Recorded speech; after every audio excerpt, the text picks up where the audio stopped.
आखिरकार आप आ ही गए वीरू भाई। मुझे पूरा यकीन था कि आप जरूर आएंगे। तो तुम यहाँ, वो भी इतनी रात को? यहाँ क्या कर रही हो तुम? मैंने कहा था ना, मैं आपका रहस्य जरूर जानकर रहूंगी। अभी भी समय है, आप बता दीजिए कि आप कौन हैं, नहीं तो मैं पूरे गांव में शोर मचा दूंगी कि आप लोगों को ऐसी जलेबियां खिलाते हैं जिसे खाने के बाद लोगों के साथ बुरा होता है। ये कहानी बसंतपुर गांव की है, जहां गांव वासी आनंद से अपना जीवन यापन कर रहे थे। एक दिन उस गांव में वीरू नाम का एक जलेबी वाला आता है। जलेबी ले लो, जलेबी, शुद्ध देसी घी में बनी मीठी मीठी जलेबी ले लो। मेरी जलेबियां खाकर आपके साथ अच्छा ही अच्छा होगा भैया, ले लो मेरी जलेबियां। अरे जलेबी वाले भाई, जलेबियां गरम है क्या? हाँ भैया, बिल्कुल अभी अभी कढ़ाई में से निकाल कर चाशनी में डाली है। बताइए कितना पैक करूं? 20 रुपए की बांध दो। वैसे भैया तुम बसंतपुर में पहली बार आए हो क्या? इसलिए पूछ रहा हूँ क्योंकि आज से पहले तुम्हें कभी देखा नहीं। सही पकड़े हैं भैया, मैं इस गांव में नया आया हूँ, यहीं पास में घर है मेरा, अकेले रहता हूँ, जीवन चलाने के लिए जलेबियां बेचता हूँ। लीजिए एक जलेबी, आप चक्कर बताइए कि कैसी है। वो गांव का आदमी वीरू की जलेबियां खाता है तो मंत्र मुग्ध हो जाता है। वाह वाह वाह, वाह भैया वाह। भाई साहब, आपकी जलेबियां तो वाकई में बहुत स्वादिष्ट हैं। इसे खाते ही ये तो मेरे मुंह में जैसे घुल ही गई बिल्कुल है। वाकई में वीरू की जलेबियां थी तो बड़ी स्वादिष्ट। जो भी उसकी जलेबियों को खाता उसका स्वाद भूल नहीं पाता था। जल्द ही अपनी स्वादिष्ट जलेबियों की वजह से वीरू पूरे गांव में मशहूर हो गया। कई लोगों को वीरू की जलेबियां खाने के बाद अजीब अजीब सपने आते थे। जलेबी ले लो, जलेबी। अरे वीरू भैया, कल मैं आपकी जलेबी खाकर घर गया और सो गया। फिर मैंने जो है क्या बताऊं कि क्या गजब का सपना देखा भैया। अच्छा, ऐसा कौन सा सपना देख लिया आपने मोहन भैया? अरे पूछो मत भैया, इतना बुरा सपना देखा। अरे मैंने देखा कि गांव के सारे कुत्ते मेरे पीछे पड़ गए। अपना ध्यान रखना मोहन भैया, कहीं सच में गांव के सारे कुत्ते आपके पीछे ना पड़ जाएं। वीरू जोर जोर से हंसने लगता है। मोहन जब वहाँ से घर जाने लगता है तो सच में गांव के सारे कुत्ते उसके पीछे पड़ जाते हैं। अरे अरे कोई बचाओ, अरे भैया, अरे कोई बचाओ, अरे ये कुत्ते तो मेरे पीछे ही पड़ गए। भैया, अरे वीरू के बच्चे, मैं तुझे छोड़ूंगा नहीं, बता रहा हूँ। अरे भगवान के लिए मेरा पीछा छोड़ दो। अरे पार्ले जी वाले बिस्किट खिलाऊंगा, माँ कसम। अरे भैया। मोहन को इस तरह चिल्लाता देख वीरू जोर जोर से हंसने लगता है। गांव के सारे बच्चे भी मोहन पर हंसने लगते हैं। तारा और माला, वो दोनों भी उस गांव में रहती थीं। वो दोनों पक्की सहेलियां थीं। जब दोनों ने उस जलेबी वाले के बारे में सुना तो दोनों रह न सकीं और अगले ही दिन, माला, ओ माला, जल्दी बाहर आ, स्कूल जाने का समय हो गया है। हाँ हाँ चल, मैं तो कब से तैयार बैठी हूँ, तेरा ही इंतजार कर रही थी। पैसे तो लाई है ना? हाँ, पिताजी की कमीज से निकाल लिए थे मैंने। और तू लाई है? हाँ, मैं भी लाई हूँ। आखिर कैसे न लाती, मुझे अच्छे से याद है, आज हमें जलेबियाँ खानी है। उस जलेबी वाले की जलेबियों की तारीफ सब करते हैं। मैं तो बहुत ज्यादा एक्साइटेड हूँ। पता नहीं आज स्कूल का समय कैसा बीतेगा। माला और तारा दोनों पक्की सहेलियां थीं। वो दोनों 12वीं कक्षा की छात्रा थीं। बात करते करते वो दोनों स्कूल कब पहुंच गईं, उन्हें पता ही न चला। स्कूल खत्म होने के बाद, मेरे पेट में तो चूहे कूद रहे हैं, पता नहीं दुकान कब आएगी। मैंने सुना है उस जलेबी वाले की जलेबियां खाने से इंसान अपने भविष्य की झलक देख पाता है। पागल, ऐसा कुछ नहीं है। वो तो जो लोग वीरू से जलते हैं ना, उन्होंने उनके खिलाफ झूठी अफवाह फैला रखी है। अरे तू बहुत भोली है, और खाने की चीज को लेकर कोई बुराई तो तू वैसे भी नहीं सुनती। तारा और माला दोनों जलेबी वाले के पास पहुंच जाती हैं। वीरू भैया, हमें आपकी जलेबियां खानी है। अच्छा, अभी देता हूँ। लेकिन मैं आपसे कुछ पूछना चाहती हूँ। लोग कहते हैं कि आपकी जलेबियाँ खाने के बाद भविष्य की झलक दिखाई देती है, क्या ये सच बात है? ये तुम्हें किसने कह दिया? ऐसा कुछ नहीं है। मैं एक साधारण जलेबी वाला हूँ और जलेबी बेचता हूँ। जलेबी वाले की बातों पर माला को तो पहले से ही विश्वास था, लेकिन तारा जानती थी कि वो झूठ बोल रहा है। दोनों सहेलियां जलेबी खरीद कर खा लेती हैं। सही कह रही थी वीरू भैया, उनकी जलेबियाँ खाने के बाद कहाँ कुछ हुआ। लोगों ने खामखा उनके खिलाफ अफवाह फैला रखी है। हो सकता है। तारा गहरी सोच में थी। वो इस बात से परेशान थी कि आखिर जलेबियां खाने के बाद भी कुछ हुआ क्यों नहीं। वो दोनों अपने अपने घर चली जाती हैं। अगली सुबह फिर दोनों की मुलाकात होती है, लेकिन इस वक्त दोनों का चेहरा पीला पड़ा था। माला, मैं तुझे कुछ बताना चाहती हूँ। हाँ, मुझे भी तुमसे कुछ कहना है। मैंने रात को सपना देखा कि तेरे घर वाले तेरी शादी एक 80 साल के बूढ़े से करवा रहे हैं और तू अपनी शादी से बिल्कुल खुश नहीं है। मैंने भी तेरे बारे में बहुत बुरा सपना देखा है। मैंने देखा कि तू 12th बोर्ड में फेल हो गई और फिर क्या, बता ना, तू चुप क्यों हो गई? फिर उसके बाद क्या हुआ? मैंने देखा फेल होने के कारण तू किसी से नजरें नहीं मिला पा रही थी और तेरे घर वालों ने तुझे दोबारा 12th करने से मना कर दिया और तूने कुएं में कूदकर अपनी जान दे दी। तू भी ना सच में पागल हो गई है। वो सिर्फ सपना ही तो था। क्या सच में हम दोनों ने जो देखा वो सच में सपना ही था? कहीं हमारा भविष्य तो नहीं? तो पागल हो गई क्या? मैंने तुझे पहले ही कहा था, मुझे नहीं लगता कि वीरू भैया की जलेबी में कोई जादू है।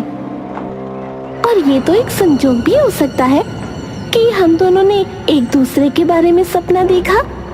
एक हफ्ता बीत जाता है और अब तारा को भी लगने लगा था कि वो सिर्फ सच में एक सपना होगा। कुछ समय बाद तो वो दोनों अपने सपने के बारे में भूल ही जाती हैं। बेटी, अब तो तेरी 12वीं की परीक्षा हो गई है। कुछ समय बाद परीक्षा का रिजल्ट भी आ जाएगा। पता ही नहीं चला कि हमारी बेटी कब इतनी बड़ी हो गई। चिंता मत करो माँ, आपकी बेटी 12th में टॉप करेगी। वैसे भी मेरे सारे एग्जाम बहुत अच्छे गए थे। अच्छा ठीक है मम्मी, मैं तारा के घर जा रही हूँ। ठीक है, जा। माला तारा के घर पहुँचती है। वो देखती है कि उसके घर बहुत सारे लोग आए हुए हैं। तारा, ये लोग कौन है? मेरी शादी होने वाली है, ये लोग मुझे देखने आए हैं। सच में? ये तो बहुत अच्छी बात है। अच्छी बात कैसे है यार, मैंने अभी तक लड़के को देखा ही नहीं। मैंने फोटो तक नहीं देखी। ऐसे कैसे बिना देखे शादी कर लूं? तेरे घर वाले शादी में थोड़ा टाइम तो लेंगे ही ना, तब तक तुझे कभी ना कभी तो मौका मिलेगा ही उसे देखने का। अगले हफ्ते है मेरी शादी। क्या? अगले हफ्ते? एक हफ्ते बाद तारा की शादी थी। शादी वाले दिन जब तारा ने अपने पति को देखा तो उसके तो होश ही उड़ गए। उसका पति कोई 80 साल का बूढ़ा आदमी था। ये तो ठीक वैसा ही हुआ जैसा माला ने सपने में देखा था। इसका मतलब सच में मेरी शादी किसी 80 साल के बूढ़े आदमी से हो रही है। अब मैं क्या करूं?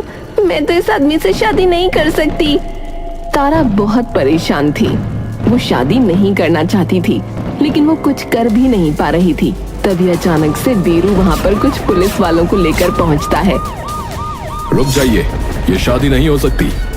जिस 80 साल के बूढ़े से आप अपनी बेटी की शादी करवा रहे हैं, दरअसल वो लड़कियों की तस्करी करता है। तू ये कैसी बातें कर रहा है? तू कुछ भी आकर बोलेगा और हम यकीन कर लेंगे। मेरी बेटी की शादी खराब करने की कोशिश ना कर, वरना सभी गांव वाले तुझे गांव से निकाल देंगे। मैं झूठ नहीं बोल रहा हूँ। अगर आपको विश्वास नहीं होता तो इंस्पेक्टर साहब से पूछ लीजिए। जी ये सही कह रहे हैं। यह आदमी लड़कियों की तस्करी करता है। कम उम्र की लड़कियों से शादी करके उन्हें बेच देता है। इसके खिलाफ कई कंप्लेंट दर्ज हैं, लेकिन हर बार कोई ना कोई आकर इसकी बेल करवा लेता है। इंस्पेक्टर उस 80 साल के आदमी को अरेस्ट करके ले जाता है। दूसरी तरफ सभी लोग वीरू का धन्यवाद करने लगते हैं। तुम्हारा बहुत बहुत शुक्रिया वीरू, तुम हमेशा हमारे गांव वालों की मदद करते हो, लेकिन फिर भी मैंने तुम्हारी बातों पर यकीन नहीं किया।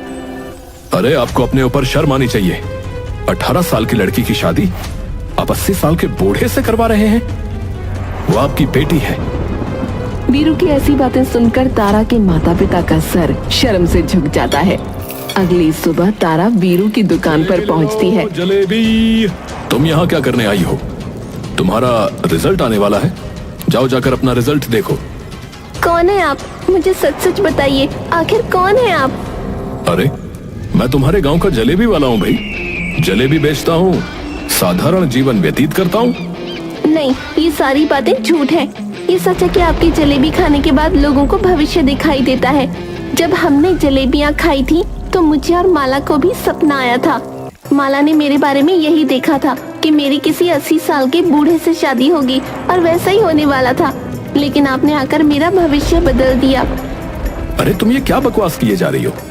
मुझे जैसे ही उस आदमी के बारे में पता चला कि वो एक फ्रॉड है तो मैं उसको अरेस्ट करवाने आ गया। अभी तो मुझे मेरी सहेली को बचाने जाना होगा, लेकिन याद रखिएगा मैं आपका रहस्य एक दिन जरूर पता लगा कर रहूंगी कि आखिर आप हैं कौन। ऐसा कहकर तारा वहाँ से चली जाती है। तारा वहाँ से सीधा माला के घर जाती है। आंटी जी, माला कहाँ है? मुझसे उसके बारे में कुछ मत पूछो। हमसे कह रही थी एग्जाम अच्छा गया है और देखो सारे सब्जेक्ट्स में फेल हो गई है और कह रही है दोबारा 12th करेगी। पूरे गांव में नाक कटवा के रख दी उस लड़की ने हमारी। लेकिन वो गई कहाँ है? आप मुझे ये तो बताइए। मुझे नहीं पता। तारा गांव के कुएं के पास जाती है। माला, ये तो क्या कर रही है? तेरा दिमाग खराब हो गया है क्या? मुझे मर जाने दे तारा, मैं मर जाना चाहती हूँ, मुझे नहीं जीना। मेरे घर वालों को लगता है कि मैंने पढ़ाई नहीं की थी, वो मुझे दोबारा 12th करने से मना कर रहे हैं। तभी वहाँ पर माला के माता पिता पहुँच जाते हैं। ये तो क्या करने जा रही थी मेरी बच्ची, मुझे माफ कर दे। मुझे नहीं पता था मेरी बातों से तो इतना नाराज हो जाएगी कि अपनी जान देने चली जाएगी। वो तो भला हो तारा का जिसने समय पर तेरी जान बचा ली। लेकिन आंटी, आपको किसने बताया कि माला यहाँ पर है? वीरू ने, उसी ने बताया कि माला यहाँ आत्महत्या करने आई है। माला मेरी बच्ची तो ठीक तो है ना? चल बेटा घर चल।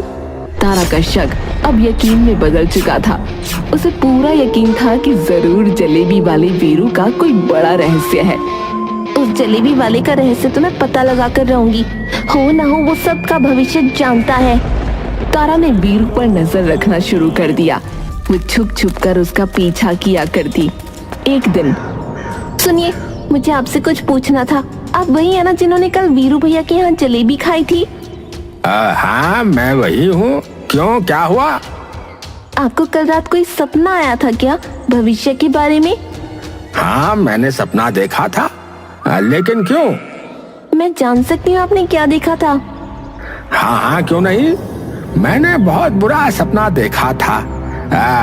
मैंने देखा कि आधी रात को मेरे घर में चोरी हो गई है और चोर जो है घर का सारा सामान ले गए हैं। अच्छा, आपका धन्यवाद। मैं बस इतना ही जानना चाहती थी। मैं चलती हूँ। और आधी रात को उस आदमी के घर के पास वाले पेड़ के पास छुप जाती है। अगर मेरा शक सही है तो आज रात वीरू भाई इनकी मदद करने जरूर आएंगे। ठीक आधी रात को उस आदमी के घर सच में कुछ चोर आते हैं। अबे ओए, अबे सुन, अबे धीरे धीरे आगे बढ़ ले। पहले मैं खिड़की से अंदर जाऊंगा, समझा? फिर तेरे को आना है। सुना है इस बुड्ढे के घर में बहुत माल है, समझा? हाँ, अब जल्दी चलो, नहीं तो कोई आ जाएगा भैया। चलो। वो दोनों खिड़की के अंदर घुस पाते इससे पहले ही जलेबी वाला वीरू वहाँ पहुँच जाता है। क्या बात है, इतनी रात को यहाँ क्या कर रहे हो?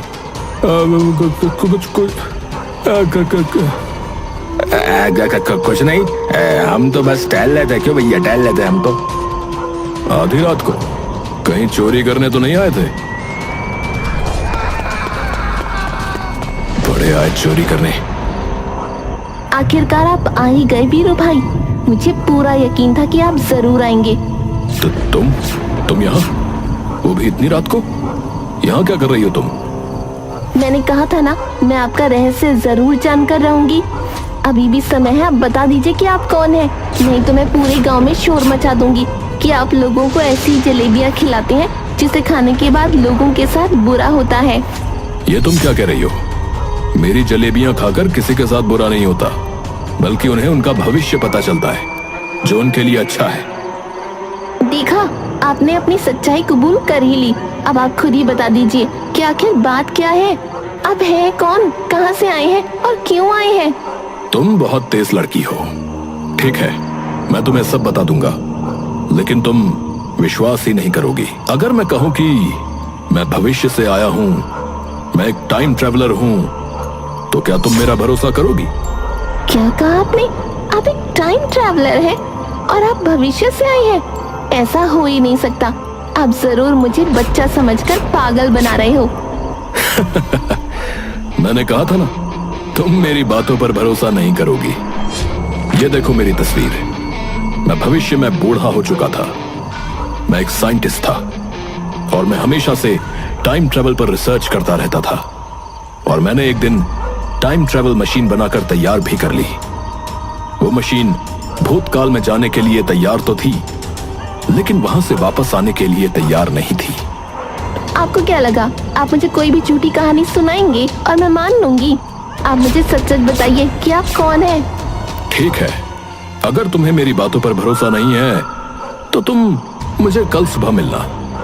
मैं तुम्हें ऐसी चीज दिखाऊंगा जिसे देखकर तुम्हें जरूर यकीन होगा कि मैं सच बोल रहा हूँ। तारा अपने घर चली जाती है। अपने माता पिता से बचकर वो अपने कमरे में जाती है, लेकिन उसे पूरी रात नींद नहीं आती। ऐसा कैसे हो सकता है? होना हो वो जरूर मुझे पागल बना रहे हैं। वो कह रहे हैं कि वो टाइम ट्रैवलर हैं। कुछ भी मतलब। तारा को पूरी रात नींद नहीं आती। अगली सुबह, बेटा इतनी सुबह सुबह तैयार होके कहाँ जा रही है? कुछ काम है माँ, बहुत जरूरी काम है। तारा सुबह सुबह ही वीरू के पास पहुँच जाती है। तो आ गई तुम? कैसे नहीं आती? आखिर मुझे आपके रहस्य का पर्दाफाश करना है। तुम भी बहुत जिद्दी लड़की हो। अच्छा, अंदर आओ। वीरू तारा को अपने घर के अंदर ले जाता है। उसे एक बड़ी सी मशीन और अजीब दिखने वाली मशीन दिखाता है। ओह वाओ, ये क्या है? ये तो बहुत ही मस्त है।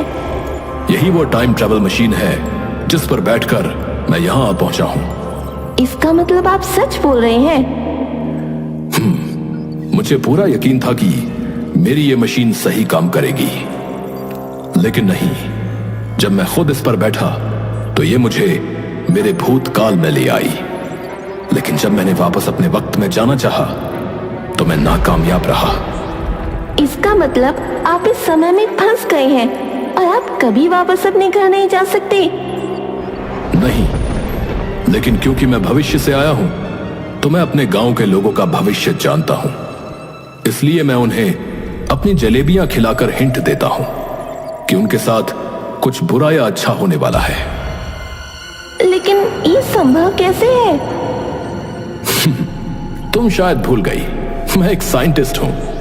मैंने एक ऐसा केमिकल तैयार किया है जिसे खाने के बाद लोगों को अपने भविष्य की झलक दिखाई देती है। आप अपने घर नहीं जा सके, इसलिए आपने फैसला किया कि आप लोगों की मदद करेंगे और इसीलिए आपने मेरी मदद की, माला की मदद की और कई गांव वालों की मदद की। हाँ, ये सच है। मुझे माफ करना भाई, मैंने आपको गलत समझा। अगर तुम मेरा ये रहस्य सिर्फ अपने तक रखोगी तो ही तुम्हें माफी मिलेगी, और साथ में तुम जितनी चाहे उतनी जलेबियां मुफ्त में खा सकती हो। सच में? ठीक है, फिर मैं कभी किसी को कुछ नहीं बताऊंगी, लेकिन आप अपना वादा मत भूलिएगा। और अगर आपको कभी मेरी जरूरत पड़े तो मैं आपकी मदद जरूर करूंगी। वीरू और तारा में अच्छी दोस्ती हो जाती है। वीरू फिर पहले की तरह लोगों की मदद करने लगा और अब उसका साथ तारा भी देती थी।